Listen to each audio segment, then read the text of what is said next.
የዝንጀሮ ፈንጣጣ ወይም ደግሞ ኤምፖክስ በ132 የዓለም ሀገራት የሚገኙ ከ138 ሺህ በላይ ሰዎችን ያጠቃ ሲሆን ከነዚህ ውስጥ ከ300 በላይ የሚሆኑትን ሕይወት መንጠቁን የዓለም ጤና ድርጅት መረጃ ያመለክታል።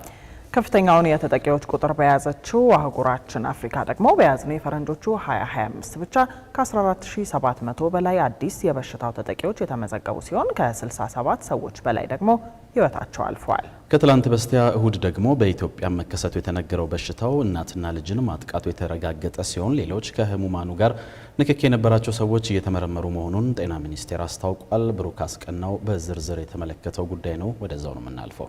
የዝንጀሮ ፈንጣጣ ጂነስ ኦርቶፓክስ በተባለ ቫይረስ የሚመጣ በንክኪ የሚተላለፍ በሽታ ሲሆን ክሌድ 1 እና ክሌድ 2 የተባሉ ዋነኛ የቫይረስ ዝርያ አይነቶች አሉት። መጀመሪያ በዴሞክራቲክ ኮንጎ የተገኘው ይህ በሽታ በመቀጠል በምስራቅና ማዕከላዊ አፍሪካ በፍጥነት በመሰራጨት በመላው አፍሪካ የህብረተሰብ ጤና አደጋ መሆኑን የአፍሪካ በሽታዎች መቆጣጠሪያና መከላከያ ማዕከል ማወጁ ይታወቃል። በኢትዮጵያም ባሳለፍነው እሁድ በኦሮሚያ ክልል ሞያሌ ከተማ አንድ ጨቅላ ህፃንና እናቱ በዚህ በሽታ መያዛቸውን የጤና ሚኒስቴር አሳውቋል።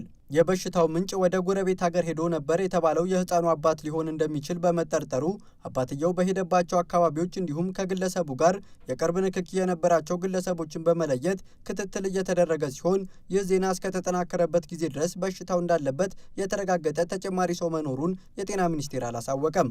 በበሽታው የተያዘ ወይም ቫይረሱ ካለባቸው ግለሰቦች ጋር ንክኪ ያለው ሰው የቆዳ ሽፍታ፣ ሳል፣ ትኩሳት፣ የራስ ምታት፣ የእጢ እብጠት፣ የቆዳ ቁስለትና ድካም፣ የጡንቻና የጀርባ ህመም ምልክቶች እንደሚስተዋልበትም የጤና ሚኒስቴር ገልጿል። በመሆኑም በሽታው ወደ ተከሰተባቸው ሀገራት የጉዞ ታሪክ ያለውና የበሽታው ምልክቶች የታዩበት ማንኛውም ሰው በአቅራቢያው ወደሚገኝ ጤና ተቋም በአፋጣኝ እንዲሄድ ወይም በ952 እና በ8335 የስልክ መስመር ጥቆማ እንዲያደርግ ጤና ሚኒስቴር አሳስቧል።